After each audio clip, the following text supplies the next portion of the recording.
You're watching K News HD.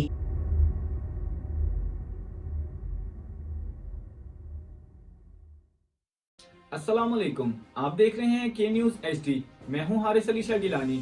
خبر شامل کرتے ہیں کینیڈا سے۔ پاکستان کینیڈین کمیونٹی ایسوسی ایشن کا اجلاس ہوا جس میں صدر خالد چوہان، نائب صدر اور ڈائریکٹرز نے شرکت کی۔ اجلاس میں کشمیریوں اور ہندوستان پر مسلمانوں پر ہونے والے ظلم پر تشویش کا اظہار کیا گیا۔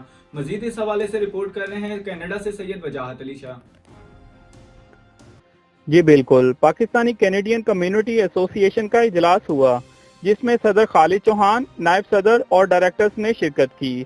اس اجلاس میں کشمیریوں اور ہندوستان میں مسلمانوں پر ہونے والے ظلم پر تشویش کا اظہار کیا گیا۔ پی سی سی اے نے زور دیا کہ انڈیا کو ان معاملات کو جلد سے جلد روکنا چاہیے کیونکہ یہ جو سب ہو رہا ہے انسانی حقوق کی خلاف ورزی ہے۔ دین اسلام صرف امن کا پیغام دیتا ہے۔ اسلام اور مسلمان ہر مذہب کا احترام کرتے ہیں۔ انڈیا کی موجودہ صورتحال سے یہ نہ ہو کہ ہندو مسلم فساد پورے ہندوستان میں پھوٹ پڑے۔ پاکستانی کینیڈین کمیونٹی ایسوسی ایشن ہر رنگ مذہب کے لوگوں کی مدد کرتی ہے اور ہم لوگ صرف امن کے لیے کام کر رہے ہیں اور امن کو ہی فروغ دیتے ہیں۔ جی